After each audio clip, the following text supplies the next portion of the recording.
16h-18h sur Europe 1, Historiquement Vôtre. Stéphane Bern.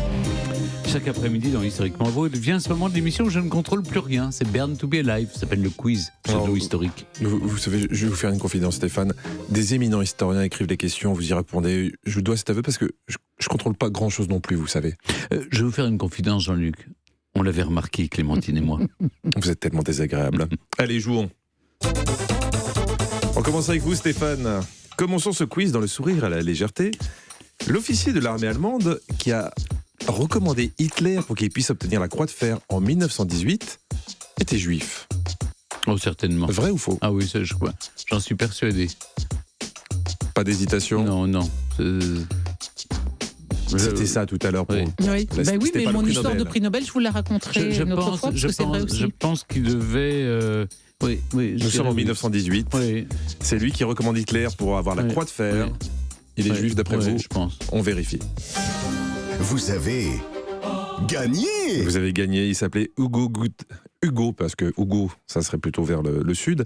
Hugo Gutmann. Il a été de janvier 1918 à août 1918 le supérieur d'Hitler.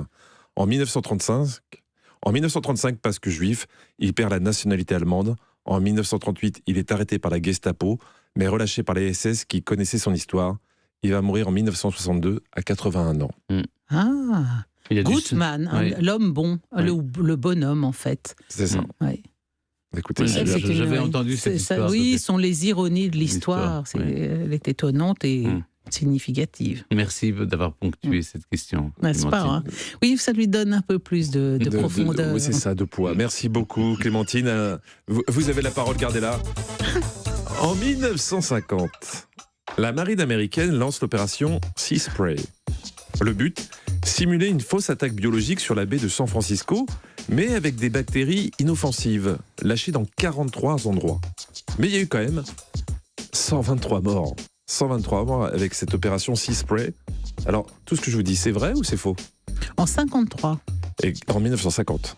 En 1950, une expérience de guerre bactériologique dans 43 points autour de San Francisco, et ça aurait fait une centaine de morts. 123 pour être précis.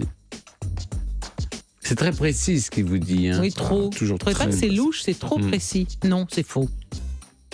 C'est tout, c'est comme ça, c'est un procès d'intention. C'est faux. Parce que c'est précis, madame n'est pas contente.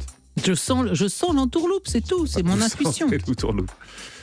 Vous êtes sûr? On reste là-dessus? Non, je ne suis pas sûre, mais je me fie à mon intuition et je dis non. Est-ce que je peux vous faire changer d'avis ou sinon on gagne du temps? Dites-moi. Gagnons du temps. Gagnons du temps, on vérifie.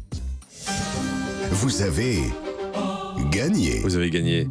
Non, malheureusement, il y a eu quand même un décès. Il y a eu également 11 cas d'infection urinaire. C'est pas rigolo, c'est très douloureux. La guerre bactériologique, c'est 11 infections urinaires. Les tests de l'armée américaine ont été dévoilés en 1977, soit 27 ans après. Et en 81, la famille de l'unique défunt a tenté d'obtenir des réparations financières, mais sans succès. Oh, c'est pas juste. Non, c'est vraiment pas juste. Une question pour Stéphane, vous êtes à 1 partout. J'aimerais dédier ce quiz à Eugène von Rens. Je vais le reprendre. Dites-nous à qui vous le dédiez déjà. Oui, j'aimerais dédier ce quiz à Eugène von Rançonnet-Villez. Vous le connaissez? Non. Non, c'est dommage. C'est qui? Je n'ai pas de plaisir. Eugène von Rançonnet-Villez. Et ça se passe en 1860. Cet homme originaire de Vienne est un pionnier dans son domaine. Mais quel est son domaine? C'est le premier peintre sous-marin. C'est le premier peintre en bâtiment professionnel. C'est le premier à pratiquer la peinture sur soie. Pas sur soie, soi-même, hein, pas l'étoffe. Ah, je dirais peut-être la troisième. Ouais. La première ou la troisième? La première ou la troisième, mais plutôt la troisième. Ouais. Ça doit être plus facile de peindre sur soie que faire de la peinture sous-marine. Je dirais, il peint sur lui-même. Il peint sur lui-même. Eugène von Rançonnet-Villez. Ah, ça devait être. Il était d'origine française avec un nom pareil. Donc il peint sur soie, on vérifie. Vous avez perdu. C'était sous-marin alors. Exactement, c'est le premier peintre sous-marin. Il est entré à 11 ans à l'Académie des Beaux-Arts de Vienne. En 1860, il se fait construire une cloche de plongée pour faire des croquis sous l'eau. La cloche reçoit de l'air grâce à un bateau. Il y a un hublot pour voir et 6 boulets de canon pour lester. Il est le premier peintre sous-marin. Ah, c'est bien. Ouais. Il en fallait un, mais c'était lui. Vous voyez, Rançonnet-Villez. Hein? On se souviendra de son Oh, mais ce On ne se coquillage souviendra- est une œuvre de Ransonnet-Villers. Villers. La classe de savoir ça, hein. Je vais le noter dans ouais. un petit coin. Bah, attendez, prenez vos notes, il y a une question aussi pour vous. 13e siècle. Temujin est un génie politique. Il rassemble les tribus de l'Asie, de l'Asie de l'Est pour être précis, et celles de l'Asie centrale sous la bannière des Mongols. Il devient le Khan. Comprenez le dirigeant, puis le Chinggis, comprenez l'empereur. Je parle donc de... Gengis Khan. Exactement. Réputé pas commode, il a buté son demi-frère à 14 ans pour ne pas avoir partagé le butin d'une chasse avec lui. Vrai ou faux ?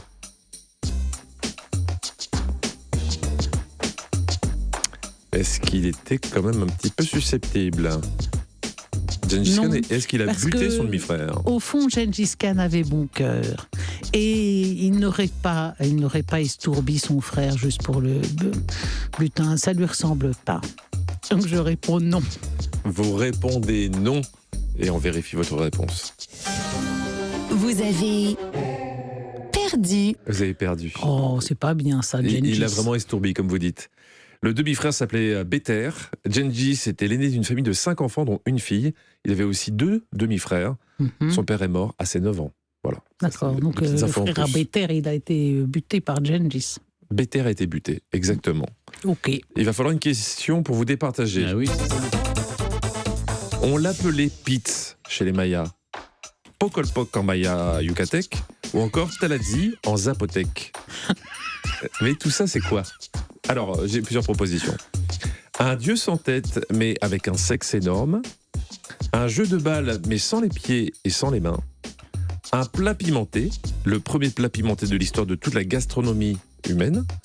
Ou un paradis, où seuls ceux qui avaient tué à main nue pouvaient y accéder. Deux. Le dieu avec un sexe énorme. Et vous dites le jeu de balle. Vous aviez l'air d'être sûr de vous ou il y a une raison ? Je connais le jeu de balle, un cas qui se joue, en effet, c'est l'ancêtre du basket qui se joue sans les mains, avec les pieds, avec la tête juste avec la tête, je crois. Eh ben, vous avez raison presque. Mais c'est vous qui gagnez ce quiz. C'est un jeu de balle où on n'avait pas le droit ni aux pieds ni aux mains. Le but, c'est d'aider des hanches et des cuisses pour faire toucher la balle dans le camp adverse. C'était il y a 1400 ans. Et dans certaines versions, la partie donnait lieu à des sacrifices humains. On savait s'amuser à l'époque. Bravo, C'est une victoire Clémentine. pour Clémentine. Une de plus. Ça devient lassant. Le triomphe Il y en a eu si modeste. peu ces derniers temps. Europe On se retrouve Historiquement vôtre.